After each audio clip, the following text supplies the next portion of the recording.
Well, friends, enemies, people who have yet to declare their allegiance, welcome to another Fuds on Film podcast. My name is Scott Morris and I'm joined today by Drew Tavendale. Does your mean seatbelts? Does your means crash positions? It'll make sense in a while. Yes, today we have decided to talk about animated adaptations for reasons we are not at liberty to divulge. We're not saying that it's absolutely vital to the survival of humanity that you listen to us talk about these Western-backed adaptations of animated installations, but it kind of is. So you're helping us not only save the world, but also educate yourself about such films as Masters of the Universe and the Guyver, and really, that's a twofer. It's certainly a thing, Scott. Those are certainly things. Yes, that was certainly a series of words that came out of my mouth. So, in the interests of saving me from myself, why don't we just start by talking about Masters of the Universe? And that's Drew who's going to tell you about that. I mean, I can think of many reasons not to, but but having watched it, I suppose I should just talk about it. Perhaps I can get it out of my head that way. The fate of humanity depends upon it. So no pressure then. No pressure. One of many 1980s cartoons designed primarily to sell toys, He-Man and the Masters of the Universe was a very popular part of my early childhood, as it was for really a great many people of my generation. I liked the Skeletor one that had a little damage patch on its chest, and then you hit it and it would swim round and you get like a chest barge across it. It was good. I liked the toys. Yes, I had Battle Damage He-Man and Battle Damage Skeletor, and they were da bomb. So much so that I can even clearly remember buying them from, or having them bought for me from the Jolly Giant in Jordan Hill in Glasgow, the giant toy store. Back when they ruled the earth. But now that Jeffrey, the giraffe, killed the Jolly Green Giant and then is now Committing dead suicide. itself. Yes. Yeah. Tragic. I'm just struck by a massive pang of nostalgia of thinking about the Jolly Giant and how I felt about toy shops as a child. Yeah. Whereas I was actually in a Smith's toy shop a couple of weeks ago, and I was just struck by how incredibly terrible and plasticky everything seemed. Yeah. And I'm like, I don't know if that's, I don't see the appeal of toys anymore, or is it because they're actually considerably more plasticky than they were when I was a kid? But anyway, there is a link here because this was based on a TV program designed to ship loads of plastic to kids. And as I said, it was a popular part of my early childhood. I remember them very, very clearly and fondly, and as did a great many people. No great surprise then that Mattel should seek to take this already purely commercial enterprise from the small screen to the big in order to milk even more money out of the parents of children who, like me, loved the adventures of Man-at-Arms, Orko, Skeletor and the Sorceress. They didn't half make some odd decisions in doing so though. Firstly, there is the name. While the toy series was called Masters of the Universe, the cartoon series was called He-Man and the Masters of the Universe, known to pretty much every child simply as He-Man. Yeah. It was about He-Man. It was called He-Man. The most memorable lyric of the theme tune, which I still remember perfectly, was humming all the way while writing this, is He-Man. He-Man, and it's probably the one bit that everybody remembers about it, right? I don't even remember there being words other than He-Man, to be honest with you. There may not have been, yes. So, naturally, what you should do when making a film from your successful cartoon is to drop the name He-Man from the film entirely. Similarly, to ensure success, you should largely cut your iconic locations, such as Castle Grayskull, seen only fleetingly here from the outside as a decidedly crappy matte painting, and indeed move the action almost entirely from the fantastical alien world Eternia to areas around Los Angeles and Culver City, children being well known for being captivated by incredibly ordinary urban streets. Next, drop many of the cartoon series' most recognisable characters, including, unforgivably, Cringer or Battle Cat, in whichever form you liked him in, and shift much of the attention from He-Man onto a couple of incredibly bland inhabitants of Earth who have no swords or magical powers of any sort at all. Boy, these producers really know how to appeal to kids. Many bad decisions were made, though they're not actually inexplicable, at least not if you notice the large Canon Films logo as the film starts. This explains all, though doesn't excuse it, of course. We are, however, thankfully, spared the moralising coda that plagued the end of each cartoon episode. I don't really want to be honest, but I should probably at least mention the plot, so here goes. He-Man and his comrades are being overwhelmed by Skeletor's forces and are forced to leave Eternia. They do this by means of a cosmic key, which is basically a teleporter-like device. It malfunctions though. A teleporter device that looks like 3 tuning forks wrapped in tinfoil. It's a very Star Trek-y sort of prop, actually, isn't it? It's with its little wee spinning forks and things. Oh, actually, it's a very Star Trek-y device and a very Red Dwarfy kind of prop, actually. Yeah. The way it moves, it kind of reminds me of Sonic chopsticks. Yeah, which is to say, it's a kind of terrible prop. It's 4 tuning forks on a whisk. And some diamantes sticking around the outside. But anyway. Yes. So yes, this cosmic key malfunctions and they end up in the US in the mid-80s, but without the key. They then spend much of the film looking about for the key and, the really exciting scenes of some streets and some alleys in Los Angeles. With the help of a couple of bland Earthlings, while evading Skeletor's Lieutenant Evelyn, who is also looking for the key for reasons I can't recall and didn't care enough to look up. They find the key and return to fight Skeletor, who turns into a golden disco, super glam final form Skeletor, and there's a fight. Yeah, that's the story. It's not much of a story, to be honest. It's not much of a film, to be honest. The standout thing here, and really the only good thing, is Skeletor. Played, unrecognisably, by Frank Langella of all people, and undeniably hamstrung by not having Alan Oppenheimer's truly iconic Skeletor laugh, he's actually a pretty good villain. The Skeletor mask, while clearly being made of latex, is actually really quite good, and stands out remarkably well in high definition. And the variant of the film's finale, Bling Skeletor, is also, frankly, magnificent. And possibly also appropriately fabulous, darling. That's really it for the positives though. Most of the characters are forgettable at best, and while He-Man himself wasn't the most interesting of characters, the cartoon version at least had bags more personality than Dolph Lundgren, probably the least charismatic of that crop of 80s muscle-bound action stars. A post-credit scene features Skeletor saying, "I'll be back," which I take as a threat from the filmmakers rather than the character. But it certainly hasn't been so thus far, despite several people, including David S. Goyer, Mick G. Remember him? No, nor me. Joe Cornish, and even, weirdly, John Woo being associated with it over the years. It's probably for the best, I fancy. As opposed to the film, which is definitely not for the best, and not watching it would be best for you. Yeah, I see it's currently slated as a remake for 2019, but it's been slated 2 years hence for about the last 20 years. Yes, exactly. So we'll treat it when it comes to it. You know what? It turns out I quite like Masters of the Universe, and I'm not entirely sure why.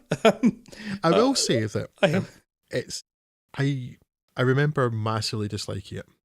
I didn't find it quite so objectionable this time. I was more just bored than actively disliking it, which I guess is something. It's not entirely negative, I guess. Because I'd always remembered hating this, but then when I watched it again, I've either completely forgotten it, which is possible, or I'd never actually seen it. I think I might have just got the impression from watching like clips of it here and there, or whenever it was on telly and seen like 5 minutes here and there or something. But yeah, basically I only ever remembered this as being a answer to a trivia question about Courtney Cox, really. Shows up as one of said uncharismatic Earthlings that you were speaking about, who's since, of course, gone on to be wildly uncharismatic in a number of works. So she certainly maintained that. But and actually, I do actually disagree a little bit. I thought Skeletor was quite bad in this, not because Frank Langella's bad, but because the Skeletor I remember isn't this Skeletor, because this Skeletor is actually something approaching a threat. Whereas the Skeletor I remember is this ridiculous person who talks in strange accents. Yeah, well, that's why I say Frank Langella was actually quite a good villain in this, because Skeletor wasn't a villain in the cartoon. No, Skeletor was a laughing stock. Yeah, in terms of being that same character, yeah, it's a terrible, terrible job. In terms of actually being a good film villain, I actually quite liked Skeletor, actually, but he is not the Skeletor of the cartoons. Yeah. Because Skeletor of the cartoons was in that same sort of mould as characters like, I guess, Dick Dastardly.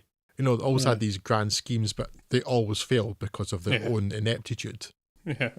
Whereas, here he's actually a little bit more together. And so's Evil Lynn and all the rest of it. And I don't know. I can't really defend it. It's not actually any good, but I just didn't mind it when I was watching it. I think mainly it was saved for me in the end, because I think if you took the character that James Tolkien's playing, the detective, who is just about as baffled by everything that's going on as we are, and he's almost breaking the fourth wall for most of it, but not quite. But he treats it with such disdain that that kind of saved it for me. It's like you've got an ally in this guy who's clearly not taking anything like as seriously as Dolph Lundgren was, who was putting on his best "I am serious." And I just like to think that James Tolkien had sort of stumbled out of Back to the Future into this and was just confused, hoping he would just give Evil Lynn a tardy slip. I can't defend it. But I didn't hate it. I don't think I'd recommend anyone watch it. I mean, I think I've probably got just about enough nostalgia to see these Berks and rubber masks wandering about in Culver City, and I had enough remnants of nostalgia to kind of close by on that for me from the cartoon show that I remember quite so fondly as a kid. But as a film, this is not really worth getting out to watch again in any great regard. I mean, I didn't hate the film, Scott. I didn't really have that sort of strength of feeling about it, because nothing's happening, and most of the parts are just incredibly bland. There's a lot of stretches where it's just people running about between a school and a music shop for a while, and there's lots of sort of circular chases around the 3 or 4 sets that they'd built, one of which being a back alley somewhere. So it's quite cheaply made, and that shows in a lot of what it's doing. Like I say, I sort of enjoyed it, I think possibly ironically, but I certainly wouldn't recommend that anyone waste their time digging this out. It's currently sitting with an IMDb rating of 5.4 out of 10, which I think is maybe a bit generous for it. The Metacritic score of 35. It's certainly not worth looking at unless you're a big fan of the old cartoons and want to see what this was. But even then, for that sort of that recapturing of that nostalgia for just watch the cartoons. Like, watch it, but because it doesn't really deliver on nostalgia. I mean, I'm probably glad in the end that Orko wasn't in it, and I don't know why, because that would have been having a floating character. That would have been ridiculously expensive, if not impossible at the time. But Orko was always kind of irritating. But there are sort of some other characters that they could have had, and they're even, because the characters that are there aren't like they were in the film. And Evil Lynn is probably the closest to her actual character. But while I was writing my notes for this, I almost wrote, and they missed characters like Beastman and stuff, and then I thought, no, they're just there, but useless. But that's I didn't even notice Beastman in the film while I was watching it. I only found out while I was writing notes and looking at screenshots again. Oh, he is there. That's who that guy was. The reason I didn't recognise him is because in the cartoon, he's a very, very distinctive red. It's like a very distinctively coloured character. So in the film, they just made him kind of, I assume, background coloured. I assume he was painted the same colour as the background, since I didn't see him. Just a sort of simple thing like that. But why isn't this character bright red? Like, if you're going to have that character there at all, and there's so many just weird decisions like that. Why is so much of the plot focused on these two boring, non-magical earthlings that don't do anything? Because they're cheaper to film. I mean, they didn't get an actual tiger and paint it green and put a saddle on it, which is hugely disappoints me. It makes me, that's, if anything makes me angry, it's that, the lack of battle cap. I mean, I can understand why. That's a bit of a logistical problem, if not a budgetary one, but Yes. I still consider myself very disappointed for that reason. So we're going to move on to something very, very different. Yes, Scott, tell us about a film that is different, that is that is so different I can't think of any way to link the two at all, apart from that both maybe have people. Masters of the Universe was set in Eternia, and Eternia could be described as an Aeon, maybe? And this is Aeon Flux. We've got it.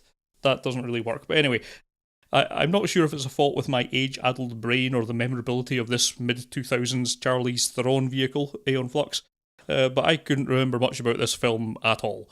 And I suppose that's why I write things down. And looking back at my 2006 review of this film, I apparently hated it. 2018's new and deteriorated version of the Scott Morris experience is a rather more mellow or perhaps just more exhausted beast, so I just can't bring myself to muster quite the same levels of ire for this film.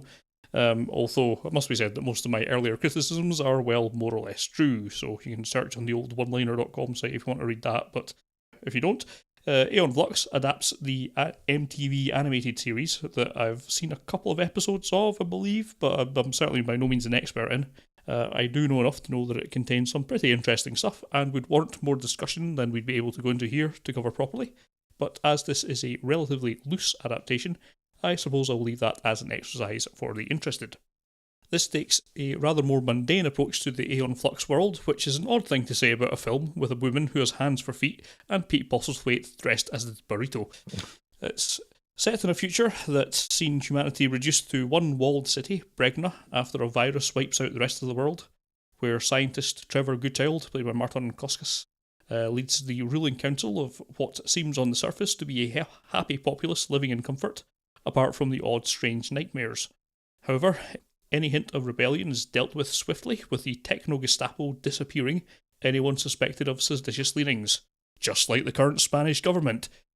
This is the fate that befell the sister of our titular hero, mistaken for Aeon after she joined the underground resistance, the Monicans, named after Courtney Cox's character in Friends. Rising to become their top assassin, Aeon is eventually tasked with putting her deadly skills to use, killing Trevor Goodchild. Meanwhile, Trevor has his own issues. His brother Sick Boy, Johnny Lee Miller, is pushing to the edges of his authority in what's eventually revealed to be a coup attempt, with him manipulating the resistance into getting rid of his too respected to move against brother. When presented with the opportunity, however, Aeon finds that she can't bring herself to kill him, given pause by flashes of memories that couldn't have happened. Well, turns out, and spoiler warning for a 13-year-old film, it did happen, just not in this lifetime. The virus that left humanity sterile, and the Council of Scientists decided that the best way forward was to keep this a secret and just keep implanting people with clones in a sort of holding pattern for 400 years, until the Goodchild scientific dynasty could come up with a cure. It turns out that Trevor had, kind of, and Sick Boy wasn't too keen on the expected loosening of the reins of power. So then, Aeon and Trevor must convince the Monicans of this truth, despite her currently being seen as a traitor, and go up against Sick Boy and his generic jackbooted thugs in order to save what's left of humanity from this tyranny. Now, director Karen Kusama claims that the studio recut this film against her wishes, saying it was too arty to succeed, and I'd like to have seen that, because this version, pitched as a sci-fi action film, is pretty bad at the action side of that threat. It's not great the sci-fi side of it either, Scott. No. Curiously, I probably appreciate this more than on its initial release, because at the very least, a lot of it isn't the pure CGI snooze fest that have come to define modern tentpole action films, but it's still quite below par. Sadly, as is much of the rest of the film. Again, I can appreciate it more now than then, with this 2018 version of the Scott Morris experience being much more appreciative of any big-budget multiplex fodder that's less homogenous than the usual Disney, Marvel, Star Wars entertainment complex outing. And Aeon Flux is certainly different, and I think there are a few decent sci-fi ideas in here that I would love to have seen explored further. However, it doesn't. And the rest of the film doesn't do itself any favours either. The scenes between Sockis and Theron in particular is flat as a pancake, which really undermines the central premise of it. I really like Johnny Lee Miller in a lot of works, most recently Elementary, which is by a distance the most enjoyable modern twist on the Sherlock Holmes formula, but this is not one of those works. Is that the one with Lucy Liu? Yeah, yeah. So these days I'd consider this more a failed attempt at something interesting and resignedly move on to watching another generally indistinguishable comic book adaptation. And I just can't bring myself to be angry about it. And its current 9% Rotten Tomatoes score seems unduly low. Still, I'm certainly not recommending this to anyone apart from hardcore science fiction or catsuit enthusiasts. Incidentally, where on earth did this genetic memories trope come from? It is silly.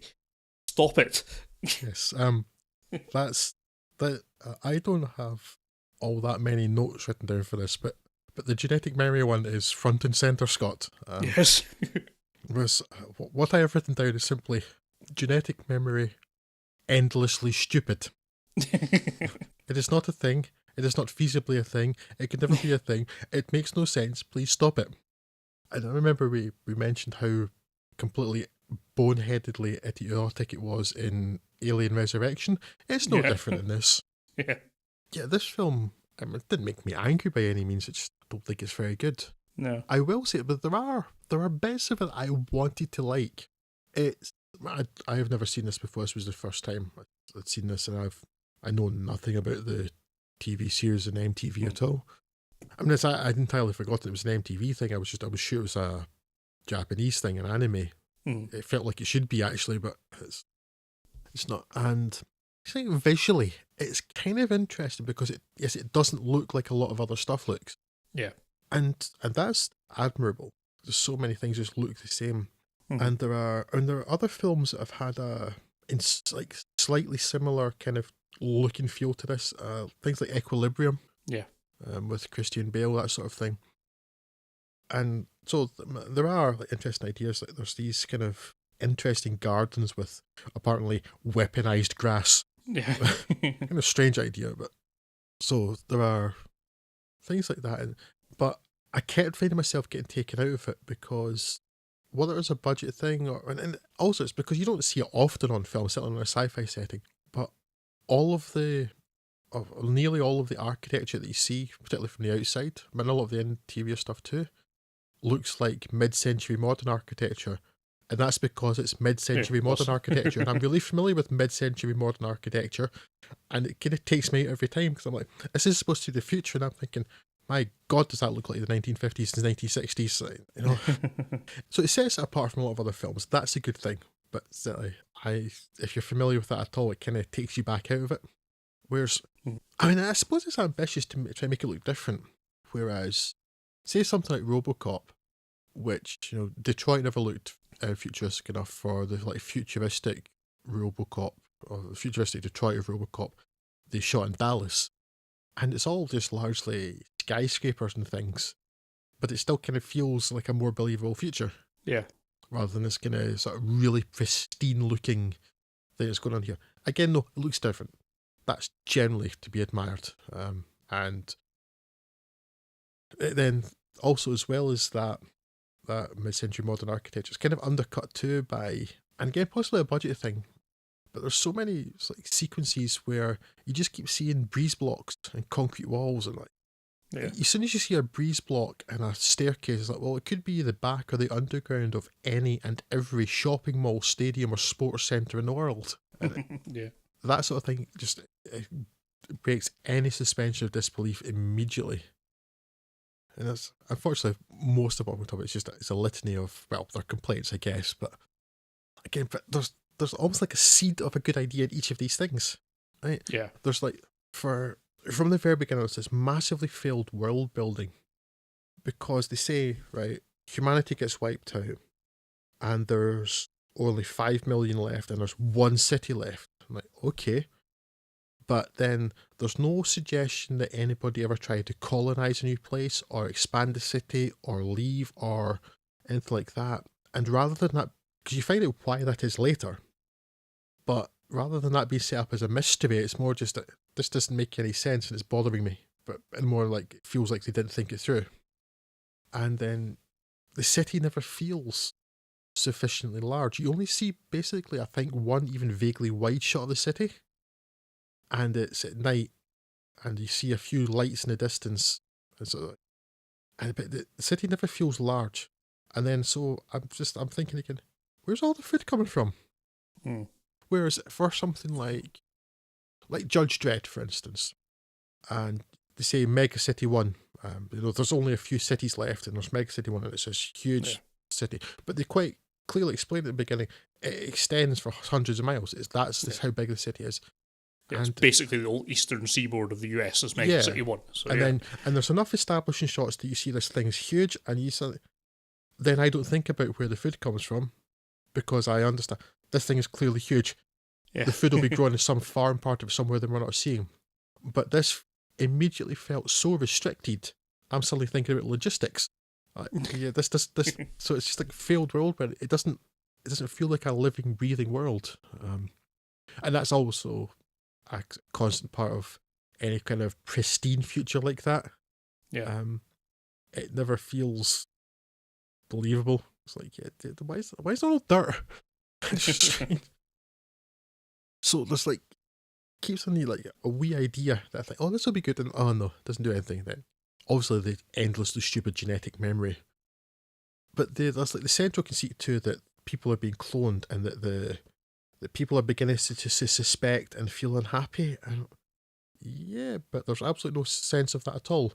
They keep banging on about how they're suffering, and they use that word. They say suffering, and we're in anguish, but not once is that shown in any way, shape, or form, mentally nor physically. Your lives are perfect. You seem to be happy and well fed. You have nice houses and things, and yes, people are disappearing, which is a kind of strange thing, but that seems to be really kind of minor and recent. But the suggestions were we're really suffering because we're not reproducing. No. And that's where you get to the other interesting seeds of ideas too. There are interesting hints there of ethical and existential questions of the nature of being and individuality and nature versus nurture and things. And if we are cloned, are we actually individuals? And obviously, yes, you are, because you're a completely different being. But it's like they're trying to explore that. And then genetic memory, and it's all rendered completely meaningless. Yeah, so it's at least distinctive looking. It's just, yes, you mentioned it, Scott, though, and acting wise, I don't know what is going on with the design of Pete Postlethwaite. It's really weird. Apparently, are they suggesting he's the one person who hasn't been cloned and he has been alive for 400 odd years? Or just because he keeps, again, I apologize, genetic memory, because apparently they remember things, and he cloned Charlize Theron's character because he knew she was going to be important, and in 400 years she wasn't. I don't get what. No. Shush now, go away. And there's absolutely no chemistry between Martin Shokash and Charlize Theron. There's none at all. Each on their own is reasonably likeable, I guess, and Martin Shokash is usually quite a villainous character, and he's playing something a bit different in this, which is nice. You see him in there, and he's like, he's probably going to have a bunch of people murdered. He's probably a Russian gangster or something, because that's usually the role he plays. And he's not like that. But yeah, there's no chemistry in him. A really strangely red-headed, looking like Elizabeth I Frances McDormand. Utterly squandered. It's almost a frustrating film, because there are some interesting things there, something that I'd like to see explored, and perhaps in the TV series they were. But in this, it's terrible. And also genetic memory can get into the sea. It's a stupid idea. Yeah, and you don't even really know where it came from either. It's just weird. As our friends at the Exploding Helicopter podcast at Chopper Fireball on Twitter said, Aeon Flux, the film that finally gave us Pete Postlethwaite dressed as an intergalactic spirit condom. Yes, that really is the only memorable thing about the film. That it was the one thing I did remember about this film all these years has been Pete Postlethwaite's just bizarre costume. Don't know where that design came from, but it's either ridiculous or laughably brilliant. I'm not quite sure how you describe it, but yeah, it's certainly memorable. I'll give it that. It's not worth watching the film to see, though. Find it still on the internet somewhere, and that'll do you. I suppose there's nothing in the film worth seeing. Yeah, but it's frustrating because it almost could have been. Like, I agree with what you're saying. There's a lot of things that just feel like, there's really good ideas just hidden away somewhere, and it's buried by a number of just dull action sequences and actors and actresses not quite coming together on the page. It's all a bit frustrating. There's something much better in here that if they chipped away at it a bit longer, or maybe if, as if Karen Kusama had her cut, not the studios, then maybe it would be a bit more interesting film. But yeah, what we've been left with is not really worth your time or attention. Sadly not, no. So, moving on then. Insert a seamless linking device here, which gets you to the Flintstones. Seamlessly linked, Scott, well done. I am in awe. I'm a professional, don't you know? I think it's fair to say that the majority of the films we're talking about in this episode are, or are based on, relatively obscure, niche, or largely forgotten properties. But one is based on perhaps one of the most famous animations of all time, being the first animated show to have a primetime slot in US TV, 3 decades before The Simpsons made primetime, and something which is still a very rare thing, even more so on this side of the Atlantic. And that is, of course, as Scott mentioned, Hanna-Barbera's prehistoric sitcom The Flintstones. Set in the Stone Age, yet also the Jurassic, and the Triassic, and the Cambrian. Look, what I'm saying is that I doubt the historical and temporal veracity of this cartoon with the domesticated dinosaurs, talking animals, and foot-powered cars. Anyway, set in the Stone Age town of Bedrock, population 2,500, first with fire. Look, is there really anyone who doesn't know the Flintstones? Is such a thing possible? I mean, at the very least, you're going to have seen those horrendously dated clips of Wilma, Fred, and Barney selling Winston cigarettes to the families of America. Apparently based on another sitcom, The Honeymooners. How accurate this is, I don't know, because I know nothing about The Honeymooners and have only ever heard it referred to when people say that sitcom X is just The Honeymooners in space, / in the Stone Age, / under the sea, / in a hospital, / with dolphins, for pretty much every sitcom ever. The dolphins one's entirely in my head, but it's a real winner. I'm going to pitch it. I think there's a good market for a sitcom based on space dolphins in the Stone Age. I think that would work. Registering this as prior art, should anybody get an idea before we can pitch it to studio executive. As I say, based on The Honeymooners, The Flintstones is a pretty familiar format. Oafish, foolish, but non-malicious lunk with inexplicably loving wife gets into scrapes and wacky misadventures, often with similarly foolish but slightly smarter neighbour/friend, rinse and repeat. At least the Flintstones, though, had quite a bit more variety than Hanna-Barbera's bafflingly enduring Scooby-Doo, with its one plot. Yoinks! The film doesn't stray from its TV-bound origin, instead largely stretching, or perhaps scraping would be a better word, a plot that would seem at home in an episode across 90 minutes. Fred is set up as a good guy, as he has used his and Wilma's savings to help their friends and neighbours, the Rubbles, have enough money to adopt a child, and we see him as a popular blokey bloke at his job at the quarry. To try to repay him for his aid, his friend and neighbour Barney Rubble switches his test paper for a competitive job examination with Fred's, which sees Fred unexpectedly promoted to Vice President of being a patsy for evil Kyle MacLachlan's embezzling scheme. The money goes to Fred's head and he alienates his friends before realising that he's being set up and trying to rectify matters. I have seen this once before, round about when it was released. I don't think in the cinema, but it wouldn't have been long after. And I remember very much disliking it. And it would have been 1984 when I saw it was round about when it came out. This time around, I found I could appreciate much more about it. And I really wanted to like it more, but, well, I just couldn't. What I really do appreciate, though, is the clear effort that went into making Bedrock seem like the cartoon. The producers didn't cheap out, and the buildings, cars and creatures really do look just like they did in the animation. To achieve this, though, the sets and props had to be made from polystyrene, papier-mâché and fiberglass. And sadly, while they look exactly like the cartoon, they look like sets and props made from polystyrene, papier-mâché and fiberglass. The only things of substance in this film are the lithic names. It's a mixed bag acting-wise, with John Goodman doing about as good a job as I can imagine anyone doing with Fred, and Elizabeth Perkins is fine as Wilma. Rick Moranis even manages not to be his usual objectionable presence, or Rick Moranis as Barney, but Rosie O'Donnell as his wife Betty? That's a questionable decision at best. It's largely downhill from there though, with the biggest problem for me being the absolute waste of Kyle MacLachlan. Halle Berry as Fred's conniving secretary is, as she is in most films, there, and not a lot more can be said for her. Yes, and then there's Elizabeth Taylor as Wilma's mother, who I assume was stunt casting, but even 20 years ago, I'm sure to many people must have been who casting?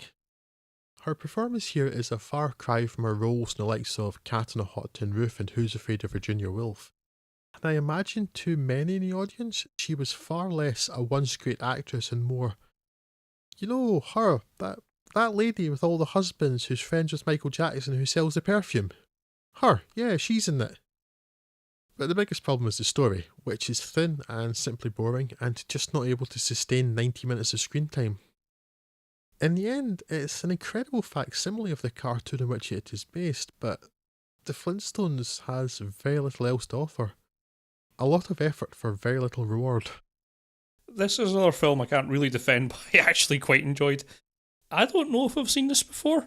I thought I had, because, again, I had very strong memories of not liking it, but I don't think I've seen this before, so I'm not quite sure where that comes from. Maybe at some point I'm confusing it with having seen its sequel, which has Stephen Baldwin in it, which I can imagine being a source of discomfort for most people.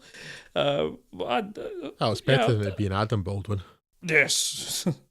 I enjoyed it. I don't know why. I mean, yeah, it looks very polished styrene-y, but it's not really the sort of thing I was trying to take seriously in the first place. You know, that doesn't really bother me, if you know what I'm getting at, because it's not like I'm being taken out of the the gritty realism of this. It wasn't the realism. See, if just there had been any sensation of weight to anything, I think I wouldn't even have thought about it. I would just thought, yes, it looks like the cartoon, it's fantastic. Yeah. It's just the fact that it's like, it just looks like Captain Kirk's going to beam down and start fighting some sort of terrible rubber-faced monster at some point. It had that sort of that would have been awesome. That would have been cool. No, but yeah, I just found myself laughing quite a lot throughout this. I find this funny. I think the script is basically a 90-minute series of loosely linked puns, which to most people, most right-thinking people, would be a disaster.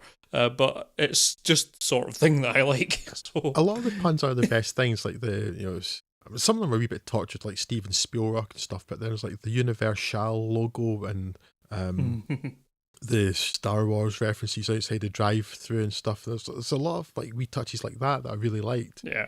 The story just left me so cold. The story is weak. I don't think anyone's going to put up much of a defence on that. But I just liked most of the jokes. I liked the performances from most of the people. I've no complaints about really anyone in it. I even quite liked Halle Berry in this. Yeah, I think most of it just seemed to work in terms of just being a daft throwaway comedy, which this is, with a fairly lavish production design set up on it. Another film that has been widely hated on. But although it did make $350 million at the time. Yes. Of a budget of $47 million or something, so it was successful at the time, commercially at least. Mm-hmm. To be honest, I think it deserved it. I found this quite entertaining all the way throughout, and I don't really have any particular complaints about it. It's, of course, nowhere near a classic for the ages. It's not the funniest film you'll ever see. It's not the funniest film you'll see this week, most likely. But I still think if you've got any appreciation for the old Flintstone stuff, it's worth giving this a look at. I thoroughly enjoyed what this film offered. It's not being particularly ambitious, it's just being a nicely designed and poorly plotted but excuse to string a lot of the puns together that the animation did. There are films in this episode I would very much warn people off of. This isn't particularly one of them.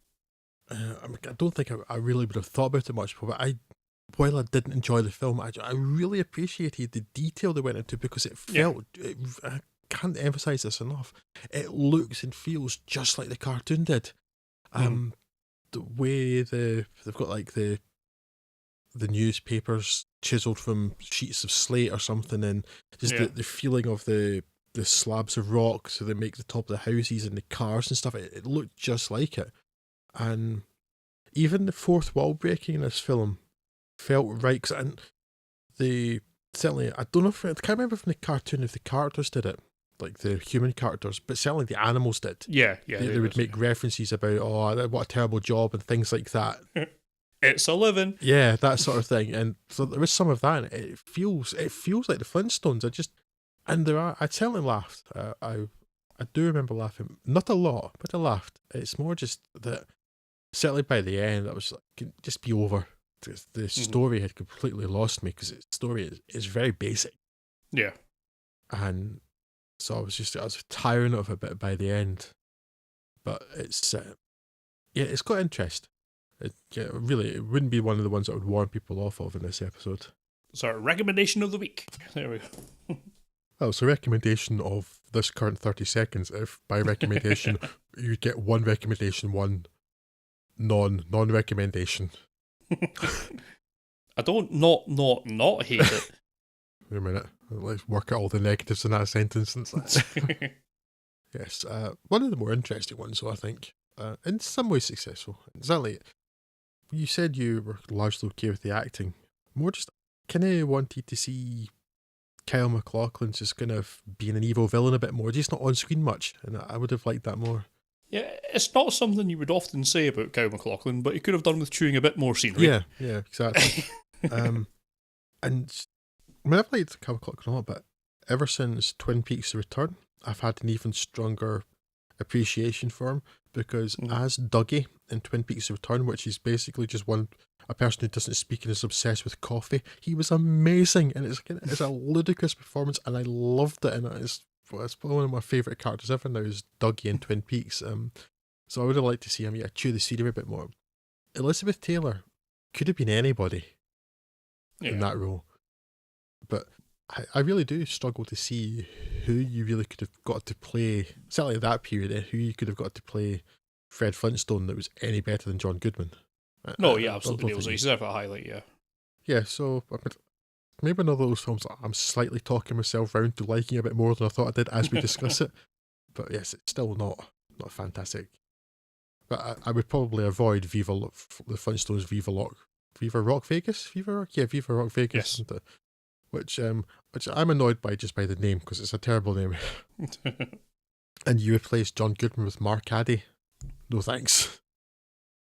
So, we rode with the family down the street, through the courtesy of Fred's defeat. But if Fred could run fast enough, perhaps he could race. Perhaps he could be a speed racer, Scott. Yeah, we should really prepare these ahead of time. Seamless. We are true professionals. Speed Racer. I'd let this one sail by me on its initial 2008 release. The Wachowskis' conclusions to the Matrix films not being quite everything that was hoped for, and also with me having neither seen nor heard of Speed Racer in my puff. Nor me. It's not just me then, that's good. Yes. This left us Japan an adaptation. Very much notly anticipated. But on first viewing then, I'm actually quite surprised to find that this was a total box office flop, as I think there's a lot to appreciate in here. You may disagree. 18-year-old speed racer Emil Hirsch has overcome the death of his brother, Rex Racer, in the dangerous Casa Crystal 5000 rally to start to carve a name for himself, taking the family's tiny racing team back to the top, to the delight of Speed's mother and father, played by Susan Sarandon and, John Goodman. Good to see you again. This draws the attention of the big guns of the racing world, such as the seemingly avuncular E.P. Arnold Royalton, played by Roger Allam, who is the CEO of Royalton Industries, who wants to sign Speed to his team. While tempted by the offer and the well-resourced team, Speed remains loyal to his family, at which point the mask slips and the reality of the corrupt world of racing is revealed to Speed. At the risk of shortcutting a whole bunch of plot, Speed must join forces with the mysterious Racer X and the harmoniously named Inspector Detector to bring these corrupt forces down and return the sport to purity, mainly through the medium of bonkers CG race sequences. There's a few more twists and turns to maintain interest, of course, but the draw here is at least supposed to be the racing and not the plot. I suppose the one-word summary of this would be energetic, perhaps closely followed by exhausting and puzzling. It has a quite well-defined world and primary coloured aesthetic that's almost overwhelming at points, which I'm sure is the intent, along with the action scenes that come close to being defined as an assault, It's so relentless that you never stop to question why, for instance, Speed's younger brother's best friend is a chimp. Because chimps are awesome, Scott. Well, obviously. I guess I can see why it didn't have universal appeal. I'm not sure if its stylings are directly lifted from the animated series or are taken to extremes here, but it's certainly vastly unlike other tentpole releases and the polar opposite of the grimdark stylings of the Wachowskis' previous works like The Matrix and Dial V for Viennetta, their watermark ice cream delivery-based film. But I'm not saying that's the most obscure and parochial joke that I've written in the last couple of months, but yeah. Clearly this is aimed at a much younger audience than any of the other films, and as a grumpy old bastard, I can't really comment on how successfully it plays that demo, but it seems like it ought to be entertaining. I mean, certainly I was entertained, and I suppose my mental age is about 6, so maybe it was aimed at me after all. It's briskly paced, brightly coloured, and overwhelmingly enthusiastic. I can't imagine what watching this in 3D must have been like. My eyeballs would have melted. I don't have much else to say about Speed Racer, other than to say it's pretty well acted where it needs to be, as you might expect from Goodman, Sarandon, Alum, and all that, and the rest of a pretty decent cast. It's perhaps all just a bit too much, but there's room for wanton excess in cinema, and I think this is well worth looking at if you have avoided it up until now. Allow me to correct you. Well, at least allow me to disagree. Yeah, I remember this coming out at the time, and I think maybe at the time I learned that it was based on an anime that I'd never heard of, and then I promptly forgot that, and largely the existence of this film until I'm the Host podcast covered it a couple of months ago. And Yes. I remembered, oh yes, and that was an anime. Like, I was meant to watch that, but just clearly not true. If I forgot about it, I didn't always mean to watch it, but I think I was intrigued enough by the idea. I've never heard of Speed Racer, never come across my radar at all. I had some anticipation for watching this. The Wachowskis are at least visually interesting, and while a lot of the films are quite astonishingly terrible, I'm looking at you, Matrix sequels, they do tend to be ambitious, and I kind of like that. Jupiter Ascending is a terrible film, but did they try to do something different, and I like that, and I actually kind of like Cloud Atlas. I've not seen Jupiter Ascending, but I appreciate a lot on Cloud Atlas. Yeah. It really does reach for something almost ungraspable when you see the source materials. Like there's no way you could possibly make a film out of this, but they've tried and made a pretty decent fist at it. Yeah, so I am glad they exist, and I like that they do things like that. So I had some anticipation for a Speed Racer. It just unfortunately didn't do a lot for me. All those things you're saying about it being really energetic and hard to follow and things, and no, I didn't feel that at all. It's a massively oversaturated film, which is a look I don't particularly care for, but I'm not saying it as a negative, I don't particularly care for it, but it fits with the aesthetic, it fits with it being based on that cartoon and thing, so that works. So that's a style choice, and it's okay. It's just I don't particularly like it. But the problem for me, well, one of many, was for a film based on racing, it doesn't appear to have anything to do with racing or to in any way understand racing. And being a big fan of motor racing, this is a problem. And I know and I'm going to get really, really geeky and nerdy and nitpicky here, but I like motor racing a lot, so a film based on motor racing, it doesn't appear to understand it, it's going to bother me, okay? I mean, it's not really based on motor racing. Well, no, it's not.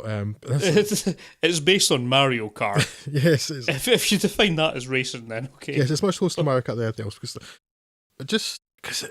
but it's because of that, a lot of the things just didn't make a lot of sense to me, and I couldn't just not think about them. Just like I couldn't not think about the fact that at one point Speed Racer fixes a car using the Force. It's like I just had flashbacks to the pod race in episode 1 of Star Wars. Talking of Speed Racer, before I go back to my original point, he's played by Emile Hirsch, who is probably best known to most people as Emile Who. Do you remember him in the Sean Penn directed Into the Wild? No, of course you don't. Not that he was bad, just that he was barely anything, and everything I know I've seen him in, he's barely been. He is a person that is there. He's probably a jolly fine chap in real life, but in film he's a credit on the screen, yes, but again, this is where I get really nerdy and nitpicky. But for film based on racing, and then they have a whole plot point about not knowing whether a car has been tampered with, whether people have been cheating, and there's like apparently no implementation of rules at all, no enforcement of rules. And I'm like, yeah, in Formula One, they can literally tell if a car is 2 millimeters too wide, and they can't tell if somebody blew up a car in their space. They're like, but the whole point is that the racing system is wildly corrupt, and this is why they're getting away with it. Yeah, I mean, that's the central tenet of the film, Drew. Yeah, but that's beyond corruption. It's saying, like, they can't tell. It's like, there's no proof of it. Yeah, it seems... I know it's based on a Japanese animation, but it seems like outside of oval racing, Americans have no concept of what racing is, and they certainly don't know what a rally is. And so, again, I know it's partly as a motorsports fan that stuff bothers me, but it bothers me a lot, so I can't really get into it. And then you have the character motivations don't make sense. Most people don't seem to have any real motivation for doing what they're doing, like the Cannonball Taylor, who seems to hate Speed Racer and is quite willing to murder him because. And they have things like the characters saying, oh, they wouldn't want to join a top team. Well, why wouldn't a driver want to join a top team? Because there's no other way to win in motorsport unless you're in the top team, unless you're in something like stock car. And they've clearly demonstrated this isn't a stock car, that everybody has their own things, including weapon systems and things. Yeah, I just didn't get on with the film. The races are really kind of flashy, and they are in a very sort of Mario Kart style. But maybe it's decades of playing Wipeout, but the speed didn't work for me. I was going to say there's no sense of speed. That's not right. There's no sense of momentum. Nothing feels like it has any weight. It's just moving fast, but it never feels like it has any weight. And so for that, I can't get invested in the races. They don't feel... I know real is not a particularly sensible word to use, but they don't feel like they have any gravity to them, literally. And then there's only one Grand Prix. One Grand Prix? Formula One has 21 this year. What's this one Grand Prix nonsense? I don't know. I couldn't get into it. I didn't buy the world. I didn't buy any of the character motivations. And some of the effects are really weird. Some truly awful rear projection and green screen that I know, again, just to mention, because I listened to their episode again this afternoon, but and I'm the host, I think Blake was talking about that it feels like they've just appeared from a closet at some point. There's no sense of depth, but I don't know. I think, and they say it's like they hadn't got a handle on doing this, but the Wachowski stuff is generally really, really good visually. Like the effects and stuff, they generally have a handle on, even if the story's terrible. And so I assumed it was deliberate, and it looks really weird because inside the house, it just looks like a normal house and everything looks normal. Then as soon as they step outside, everything's almost 2D, and it's a really strange visual look. So after that happens, things just start really bothering me. Like, there are two supposedly Japanese siblings. These two Japanese siblings played by a Korean and a Chinese person, because well, of course, they all look the same to us Westerners, right? And that just offended me, because Han Chinese and Japanese don't look even vaguely alike. It's like, yes, actually, I'm going to come back to that later. This is something I'm going to bang on a bit later. It's just, I don't know, I didn't like it. I didn't hate it. There were parts of it I enjoyed. I just thought it was a bit of a disappointing film.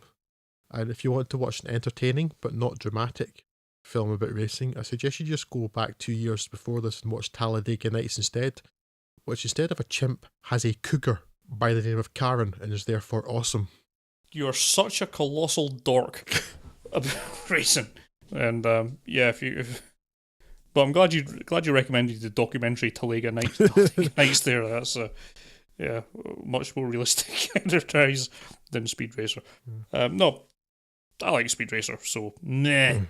So one day I will have to go and visit the Maltese ice caves in that relatively flat, warm Mediterranean island. As you mentioned, if you want a more in-depth look at this, then why not go back and take a look at the podcast from I'm the Host from a couple of months back? Yeah, it's a couple of months ago, I think, yeah. Yeah. who will go into it in more depth than you require. Because they are crazy people, they're considerably more enthusiastic about this film than I am. Such a dork. Thank you. Anyway. Sorry, yes, next film. Talking of dorks, Josie and the Pussycats. That's a link, right? Sorry, you just rendered me speechless. If you just agree, we can move on to the next thing. It's fine. Yes, that is a link that makes sense. Maybe you'll fix that in post somewhere, I don't know. Based on a short-running 1970s Hanna-Barbera cartoon, itself based on a strip in Archie Comics, neither of which I had heard of until after the first time I watched this, Josie and the Pussycats is the story of an all-female band finding literal overnight fame, and the fallout of the stresses and strains this puts on their friendship. That reasonably straightforward premise is given a twist by the reason for their overnight success. When the uber-popular Backstreet Boys-like band Du Jour have an accident while shortly after questioning their producer Wyatt, Alan Cumming, about the unusual backing track on the latest single, Wyatt and his boss Fiona, Parker Posey, must quickly find a new musical sensation to sell to the masses. And why? Well, it's a well-known fact, Sonny Jim, that there's a secret society of the 5 wealthiest people in the world, known as the Pentaveret, who run everything in the world, including the newspapers, and meet triannually at a secret country mansion in Colorado known as the Meadows. So who's in this Pentaveret? The Queen, the Vatican, the Gettys, the Rothschilds, and Mega Records CEO Fiona. With her wee beady eyes? Unfortunately, I find Parker Posey too attractive to describe her as having wee beady eyes. I did try to work that in earlier. Does she make you crave chicken fortnightly? I'm not sure where you're going with this reference, to be honest. So that's why I stopped. I didn't follow on to all of the all of that quotes. I did stop there. Yeah. The band's music is impregnated with subliminal messages urging consumption and promoting new trends, and Fiona's plan will culminate in a massive, globally streamed concert by the Pussycats, which will unconsciously affect the brains of huge swathes of the world's youth with Fiona's sinister agenda. Josie and the Pussycats is very knowing and even fourth wall breaking, with lines like Missy Pyle's Alexandra's "I'm here because I was in the comic book" when asked why she's with the band as they travel. A lot of it is in fact very arch and could quite easily fail, but for me it really works, including its comments on product placement and consumption, like a movie-long extension of that scene in Wayne's World with the Pepsi and Reebok. On to acting, I guess. I like Parker Posey so much in Christopher Guest's work, so I'm a little disappointed that she isn't utilised more, as hers is a fairly minor character. But it is the Pussycats that are the heart of the thing, and I like them quite a lot. Tara Reid, here at the crest of the small wave she rode from The Big Lebowski to American Pie in its first sequel, before sinking to appearances in five Sharknado films, has been much maligned, but she's an engagingly likeable presence as the detached but harmless drummer Melody, and if you aren't at least a little tickled by her dropping her sponge every time she claps along to the song she's singing in the shower, you're probably some kind of monster. Rachel Lee Cook is probably the most forgettable of the three, odd considering that she plays Josie, the ostensible star, but she is quite a pleasant presence. I think perhaps she just suffers from not being particularly believable when called upon to become bitchy and evil for a while, still seeming too much like the bubbly and chipper character that she is for the bulk of the film. The third member of the band is Valerie, played by a then mostly unknown Rosario Dawson. All I will say is that I largely approve of all things Rosario Dawson, and so it is here. This is a film about a band, and though I'm not a big pop guy, there are some fun, catchy and energetic songs woven throughout the film that keep things moving along nicely, and I remain more amused by Du Jour's backdoor lover than a grown man ought to be. Josie and the Pussycats is a slight thing to be sure, but it's good-natured, fun and funny, and I was very happy to revisit it. It is also, by quite some margin, the most enjoyable thing I watched for this podcast, particularly in that it was a thing that I watched for this podcast that I actually enjoyed. Yes, again, it is the most enjoyable film in this for me as well. I'm glad to hear that. A film that does not acknowledge the existence of a fourth wall. It's always a pleasure to see, and just to make my wife happy. Alan Cumming's in this, and I quite liked him in the role. Yeah, I actually, I do find we're on the same page. I think, Scott, that we don't particularly care for Alan Cumming, but he's fine in this. He's quite likable, actually. Yes, don't really have anything to add. It's a film that I think could have worked harder on its entendres to make them double entendres rather than just straightforward sex references. But aside from that, yeah, it's just really funny, and I like all the characters in it, and it's acted well enough for what it needs to be, and the plot's obviously incredibly far-fetched, but it works for what it needs to do. It's like a comedy version of They Live without the death. Yes. A few less scenes of Rowdy Roddy Piper beating up someone in an alley for like half an hour. Yeah, really enjoy it. I guess I watched it. I don't think I saw this in the cinema, but I saw it a few years after when it was out in home formats, I guess, and I enjoyed it then. Not really thought about it much in the intervening time until now, but yes, watched it again. Still really enjoyed it. It's still pretty funny. Yeah, definitely recommended to anyone. It's strange when you see where I don't have a lot of familiarity with any of the source material, but I have seen some of the Riverdale Netflix show that's shown up on Netflix over here and one of the stations over in America, which has taken the Archie comic, which I understand always been a fairly light-hearted thing, and turned it into a really dark, brooding, strange show, which Josie and the Pussycats kind of show up on occasionally, and it's just weird when you compare it to this, which is as lightweight and throwaway as you could possibly imagine. But yes, I much prefer this treatment of it than the Riverdale one.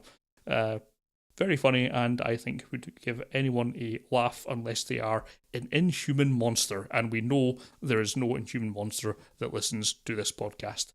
It's been proven with science. Yes.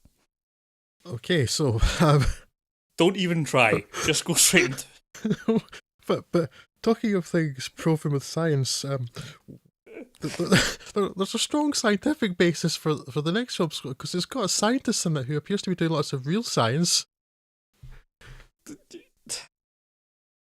If I just say yes, can we move on? Yes, the Guyver. So the Guyver, in its original animated form, formed part of the wave of edgy Japanese animation that washed over Britain post-Akira that managed to gain a bit of a cultural foothold, or at least amongst the spotty teenage geek demographic that I was doomed to at the time. For those keeping track, I've now progressed to spotty decrepit old geek. That series, along with a few, in retrospect, equally unworthy contenders like Urotsukidoji, focused more on providing the mutant body horror and violence aspects that someone somewhere must have decided was what made Akira successful, and came out on appallingly dubbed to VHS to mild success here, and I presume elsewhere, enough to warrant this 1991 US adaptation. Hey, it's Mark Hamill in a film where he's not playing famous Jedi Lucas Airbender. Here he's CIA agent Max Reed, trying to figure out who murdered Dr. Tetsu Sagawa. Spoiler warning, it was agents of the shadowy Kronos Corporation, displeased with his attempts to defect with the dangerous alien device, the Guyver. The goons sent to kill him fail to recover the unit, however, and it winds up in the hands of martial arts students Sean Barker, played by Jack Armstrong, boyfriend to Dr. Sagawa's daughter, Mizuki, played by Vivian Wu. Now, this device turns out to be a biomechanical power suit that implants itself into Sean, allowing him access to greatly levelled up punching and kicking abilities. He'll soon be needing that as the Kronos Corporation send their apparently powerful elite mutant soldiers, the Zoonoids, to recapture the Guyver unit, taking Mitsuki as leverage. The Zoonoids, often disturbingly designed monsters in the animated series, are here played by some Berks in rubber suits. And so it goes, with Sean forced to take on the entirety of the Kronos Corporation while struggling to understand just what kind of monster he has become. Now, this sounds almost like it could be interesting, so let me assure you, it is not. I am perhaps expecting too much from a film directed by someone happy to call himself Screaming Mad George. I'll accept that kind of frivolity from someone standing for Parliament, perhaps, but not from a director hoping to capture the essence of the classic source material. I say classic, I suppose dreadful is a more accurate term, so I take it back. Georgie Boy, or Joji Tani, as his mother might call him, has done all that could be expected, aided by co-director Thi Wang, who went on to direct the less terrible, but still terrible, sequel. Now, there wasn't a lot of positives to take from the animated show, to be fair, but its creature design was at least striking, and to a degree that's happened here, but I think Masters of the Universe wore out my Power Rangers man in rubber suit tolerance for this episode, and I really was not feeling the action sequences at all here. There's a bit too much of a focus on slapstick comedy, which isn't really a common element of body horror, for I trust fairly obvious reasons. While the Guyver suit is, to be fair, much better designed and executed than the poor bastards he's fighting, there is one critical problem with it, that being the numpty inside it. Quite how someone so charismaless wound up being cast in the lead role here is a mystery, and he stands out as being particularly bad in a cast that's competing quite strongly for the position of least good. Yes, it's a person who managed to have a slightly less charisma than the rubber suit he's wearing. Yeah, but bad acting, bad action, a contrived plot, little to no fun whatsoever. I don't think there's much else to add here. This film is, and let's be scrupulously fair, hot garbage. Avoid. I know I've watched the Guyver. I remember borrowing videos from my friend Grant at high school. Yeah. And I think I must have enjoyed it at the time, because I know I watched several episodes, but I remember sod all about it, apart from, for some reason, the phrase Attack of the Hyperzonoids Team 5 was always lodged in my head, and I think it's there for all time. I don't even know what it means, but... It's the title of the 4th episode of the series. I'm not saying you can find it on YouTube, but you can certainly find it on YouTube. Yeah, it was, in retrospect, a terrible show, because I watched a few of them just before doing this, but yeah, at the time, I quite liked them, but I guess I didn't know better. I was only 13, sorry. But yes, it was quite a dreadful show in retrospect, and that's carried through into this adaptation. Yeah, I did flirt with the idea of looking at a couple of episodes to see how it compared, to see if I remembered it. But I watched the film first, and that completely destroyed any enthusiasm I had for that particular idea. Yes. It's oh crikey, it's a bad film. It is. I don't know. Things like the silly men in rubber suits weren't quite as awful as I expected them to be. They could have been worse. I think because some, by no means all, especially not the strange shrunken-headed elephant character, but some of the faces were at least... some of the faces were at least reasonably detailed. A couple of them sort of were vaguely reminiscent of the Predator.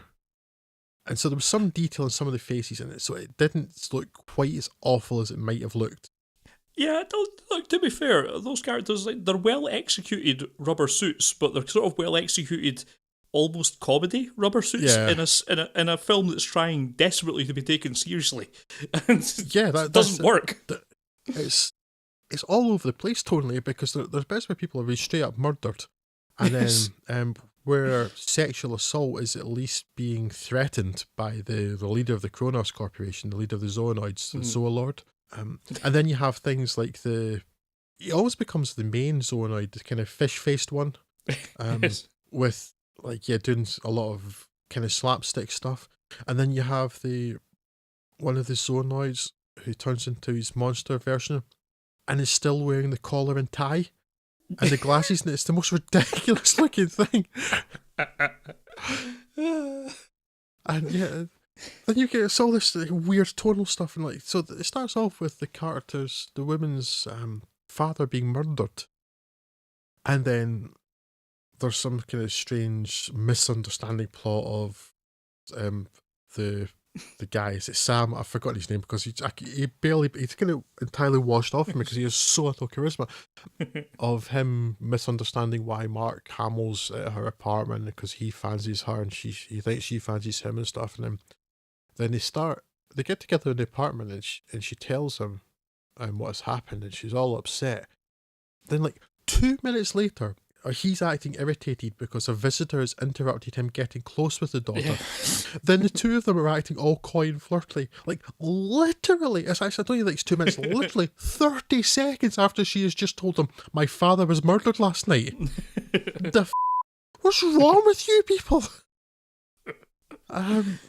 And then, yeah, he is such a bad actor, and it doesn't help. Everything's so badly scripted and directed to that really terrible, badly written opening text, which doesn't actually make any sense. Doesn't explain anything, and there's just huge plot holes in the opening text. And so the first 10 seconds, there's plot holes that make no sense.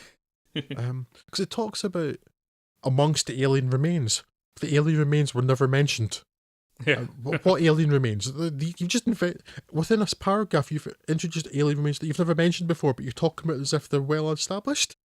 And it talks about how humans were an alien experiment, but then also says the humans were humans and the alien experiment was the zoonoid. So make up your mind, which is it? Yes. And then there's this horribly awkward part there's a fight in an alleyway, and one of the zoonoids says to the Guyver, says, "You're going down." Then it's 30 seconds, maybe even a minute later, after some action and some more dialogue from the original speaker, and then a half-hearted thing from the Guyver of, "No, you're going down." But that's a bad enough comeback immediately, not a minute later. No, you are the one who will be doing the dying today. Yes. And yeah, I said I would come back to this. This is the other thing about, because everything's offensive about this film. The Japanese scientist is played by a Korean. His Japanese daughter was played by a Chinese.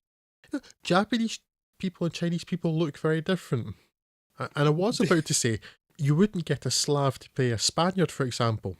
But then I just remembered that Exploding Helicopter recently covered a film in which a Cuban was cast to play a Georgian. So maybe you would. Jeebus, though. But, Asian people don't all look alike. No matter what Hollywood may think. Yeah. Yeah. Absolute show. Avoid it like the plague. Yeah, so I guess on that bombshell we'll leave you. Not a tremendous episode for recommendations, I guess, from where you're sitting. There's some here I don't mind so much, but yeah. I think, for me, there are certainly some positives in the Flintstones, and I really like Josie and the Pussycats. That's basically it for me. I'm not going to disagree for a lot of it. Certainly, I mean, I think if you take one thing away from this podcast, it's don't watch the Guyver. That's really the one thing I want to get across here. It does have a sequel, The Guyver Dark Hero, which is perhaps only interesting because it replaces this non-entity in a lead role with David Hayter, who was probably best known to most people as the voice of Solid Snake in all the Metal Gear Solid games for the last decade, and really replaced them with Kiefer Sutherland. Yeah, apart from the one when he was Kiefer Sutherland for some reason. Yes, and also, curiously, the screenplay writer for The Watchmen. Okay, odd. But yes, that film is slightly better, but still garbage. So yes, don't watch that either. I watched them both, and I regret my decisions entirely. Listen, and because I didn't choose this film, I also regret Scott's decisions entirely. So yes, until next time, just try and stay alive, I guess. Take care of yourself and each other. If you want to get into contact with us, you can certainly do so. Podcast at theoneliner.com on the emails, or search for us on Twitter or Facebook or Grindr, whatever. So I've been Scott Morris. Drew Davendale has been Drew Davendale. I can't deny it. And we'll see you in a few days. Bye.